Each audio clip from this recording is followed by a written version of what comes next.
Hey everyone, welcome back to Ontario Gardening. So today I am outside and I'm going to go through with you how to clean and disinfect your garden tools for use every year, how to keep them looking good, how to keep them clean enough to use in your garden all the time. And we are just going to start by asking 3 questions. Is it dirty? Is it rusty? And does it need to be disinfected? Is it like infected with disease? So if you have tools that were used with blight last year for your tomatoes, or if you, like us, had apple scabs on our trees, you're going to want to disinfect those tools prior to using them on other plants because you don't want to just to spread that disease. So the first question, is it dirty? Now I have some of my hand tools in here. I can't find my clippers. I have looked everywhere and I can't find a single pair of my pruners. So I'm not really 100% sure what's going on there.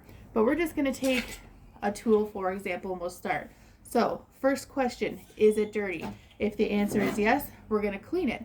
If any of these are infected, you want to put those to the side first and deal with them last because you don't want to clean up an infected tool and then work on to the next one and infect it. So any infected things first to the side, but is it dirty? And the answer for this is yes. So the first thing you're going to do is take a dry brush and we're just getting rid of any of that loose dirt so that we can start the actual clean. And usually once you get the dirt off to begin with, you're going to start to see cleanliness right away. So once you have got all of your tools dry brushed off, now you're going to take a bucket. There you go. I have just a shallow bucket here.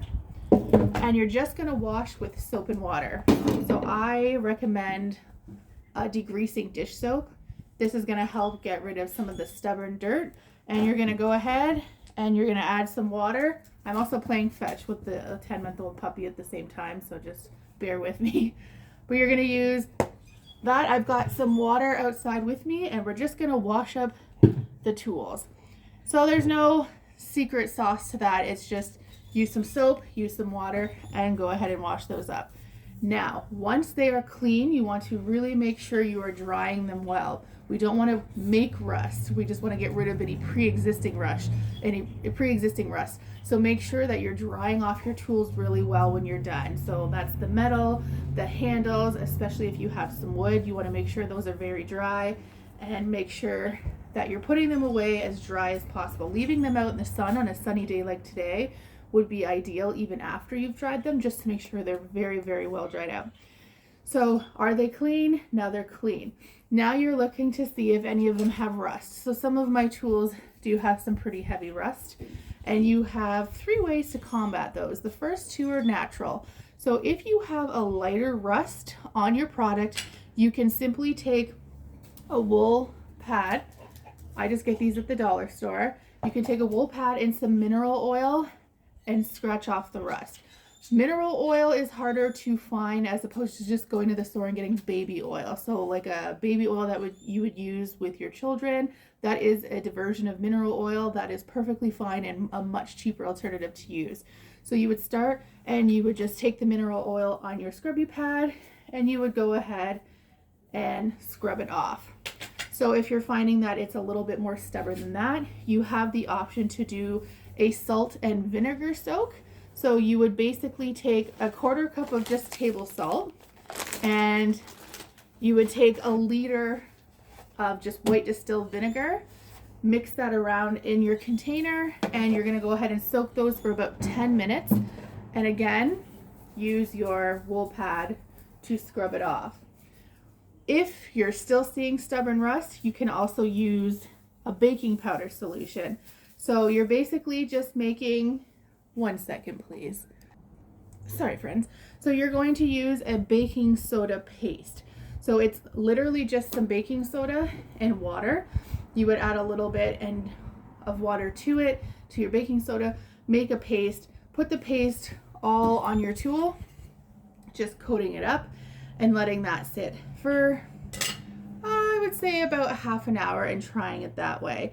The vinegar soak, you can leave it for longer than 10 minutes. It's just usually vinegar acts pretty quickly, and then you would be able to get it off sooner than possible. And then sorry, I'm just getting all my stuff together here. So those are ways to get rid of rust. So it's clean, it's now rust free. And the last thing to talk about is disinfecting. So if you are using an infected tool, those are already off to the side. You're going to want to clean them up, and you're going to get those just using your dry brush, get off the dirt, and honestly just disinfect them first. There's two ways to do that. You can clean them after you've disinfected. If you have access to alcohol wipes, alcohol wipe them down. The other option to do is a bleach solution. So you would use just regular bleach, and you would use 2 cups of bleach to a gallon of water. And you're gonna let those soak, and you're gonna let it soak for about 20 minutes, and then you should be able to get it off. Now, once you're done, if you are finding that you have lots of rust on your product still when all of this is said and done, you can go in with something less natural. So most of these things are a more natural way. If you have big time rust, go ahead and use a rust remover. We have CLR here where we are, and that is something you can use. Follow the directions on the side of that and go ahead and use that.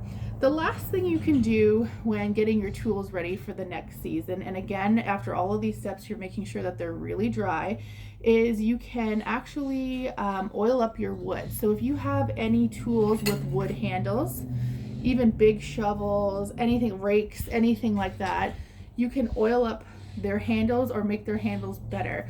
So a lot of the times you find after a while of using the same tools over and over again, they might splinter and that kind of stuff. They hurt your hands. So take just a little piece of sanding cloth and just sand any splinters, any loose wood off. And then when you're done with that and the metal of your shovel, for example, is clean, you can use any type of vegetable-based oil. So honestly, just straight vegetable oil would work, and just a little bit to a cloth and oil up your handles. That is an honestly easy and fantastic way to oil up your handles. So I hope that helps. I can put the actual directions down in the comments if anybody is interested, where the ratios, kind of like how I said, 2 cups of bleach to 1 gallon of water, in case you want to go back and have a quick reference. But I highly suggest getting your tools. I got these tools quite a few years ago now. I'm using some tools that I used when I started gardening like a decade ago. And as long as you're keeping them clean and free of rust and debris, it's usually a tool that can last for a really long time. My only thing is I wanted just to kind of stress the disinfecting of the tools. So if you have alcohol wipes or access to alcohol wipes, those are probably the best investment in terms of disinfecting your tools, because even when you are mid-season, so for example, if you have more than one apple tree and you are pruning your apple trees and you touch an infected tree with your pruners, you immediately want to disinfect those pruners if you're moving to the next tree that maybe doesn't have disease, because you don't want to spread from one to the other. So in between trees, you would want to disinfect your tools. So an alcohol wipe would be super, super easy to just do that, as opposed to taking them inside, doing a bleach solution, yada, yada, yada. So that's just something to consider. You can buy alcohol wipes at any pharmacy aisle. They're just a little bit pricier than obviously a bleach solution, but a lot more time efficient than anything. So that is all for today. Thank you for watching and putting up with my dog in between shoots, and we will talk to you later. Bye.